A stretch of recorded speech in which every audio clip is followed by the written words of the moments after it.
प्यारे दोस्तों, अल्टीमेट ज्ञान में आपका हार्दिक स्वागत। जय माता दी। दोस्तों, सभी व्यक्ति पूजा पाठ करते हैं और पूजा पाठ में वे अधिक से अधिक चाहते हैं कि हम अपने इष्ट देव को किस प्रकार प्रसन्न करें। कई बार तो हमारे पास भी प्रश्न आते हैं कि गुरुदेव, क्या चढ़ाएं भगवान को कि भगवान शीघ्र प्रसन्न हो जाएं? कौन से फूल माँ को पसंद है? कौन सी सामग्री हमारे इष्ट देव को प्रसन्न है? बस दोस्तों, इस प्रकार के प्रश्न भरे पड़े रहते हैं। मैं आपको एक छोटी सी बात से अवगत करा दूं कि एक शिष्य अपने गुरु से मिलने के लिए चले गए। गुरु रहते थे बियाबान जंगल में कुटिया बनाकर। अब शिष्य मिलने तो चले गए उनके पास, लेकिन जब वे वहां पर पहुंचे तो उन्होंने देखा कि गुरुदेव कहीं बाहर भ्रमण पे गए हुए हैं।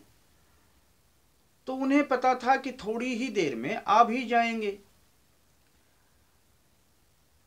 तनिक विश्राम करने के लिए कुटिया में बैठ गए। तब उन्हें स्मरण आया कि मैं अपने गुरुदेव को कुछ दक्षिणा देने के लिए तो लेकर ही नहीं आया। बड़ा सोच विचार करने के बाद उन्होंने देखा कि कुटिया में विभिन्न प्रकार की कुछ मूर्तियां लगी हुई थी। उस शिष्य ने उन्हीं में से एक मूर्ति उठा ली और अपने पास रख ली। थोड़ी देर में जब गुरुदेव आते हैं तो उनके चरणों में सादर प्रणाम करने के बाद उसी मूर्ति को अपने गुरुदेव को भेंट कर देते हैं। गुरुदेव अपनी ही मूर्ति को पहचान लेते हैं। वो देख रहे होते हैं कि कुटिया में ये मूर्ति तो है ही नहीं, और यही मूर्ति तो हम रोज देखते हैं, ये अपनी ही मूर्ति है और मेरी ही मूर्ति उठाकर इन्होंने मेरे को प्रदान कर दी। तो गुरु पर क्या गुजरी होगी, यह गुरु की मनोदशा को व्यक्त नहीं किया जा सकता। क्या दोस्तों, आप और हम सभी यही नहीं करते हैं?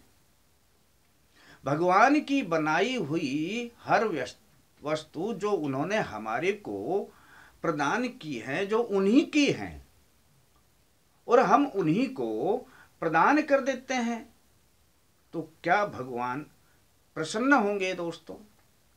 ठीक है दोस्तों, ये आपका अपना भाव हो सकता है और अपने भाव के साथ हम अपने प्रभु को समर्पित करते हैं। लेकिन दोस्तों, यदि ऐसी एक चीज समर्पित की जाए, ऐसी भेंट प्रभु को, अपने इष्ट को दे दी जाए जो हमारी अपनी हो, जो प्रभु की ना हो, तब भगवान अति प्रसन्न होते हैं। तो दोस्तों, क्या है ये भेंट? यदि इस भेंट को आप जान लें और आप अपनी चीज को, अपनी भेंट को उन्हें दे दें, अपने पास जो है उसे दे दें, तब भगवान अति प्रसन्न होते हैं और आपको आपकी पूजा पाठ का भी चमत्कारी फल मिलने लग जाता है। दोस्तों, क्या है ये? आपने देखा होगा कि मनुष्य के अंदर एक प्रवृत्ति होती है, अहंकार की प्रवृत्ति, जो प्रभु की दी हुई नहीं होती है। दोस्तों, इस अहंकार ने, आप पीछे तक का इतिहास उठा लीजिए कि जितने भी युद्ध हुए, जितनी भी शांति भंग हुई, जितने भी उपद्रव हुए, वो इसी अहंकार के पीछे हुए।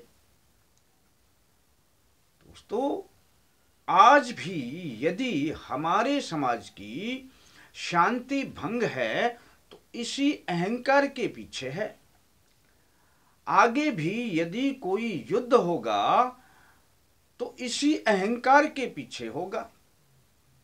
दोस्तों, यदि इस अहंकार को हम प्रभु के चरणों में समर्पित कर दें कि हे प्रभु, आज से हम यानी मैं अपना अहंकार आपके चरणों में समर्पित करता हूं, तो दोस्तों उसी क्षण से आपका जीवन बदलने लग जाएगा और देखते ही देखते आप जीवन में वो सब कुछ पाने लगेंगे जिसे आपने हर प्रयत्न करने के बावजूद भी पाया ना जा सका।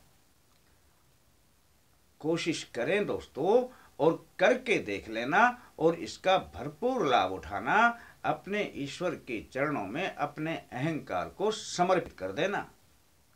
कैसा लगता है दोस्तों आपको अपना यह प्रोग्राम?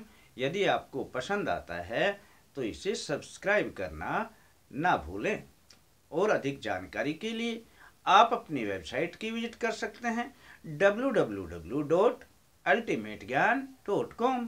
फिर मिलेंगे दोस्तों अगले अंक के साथ। तब तक के लिए धन्यवाद।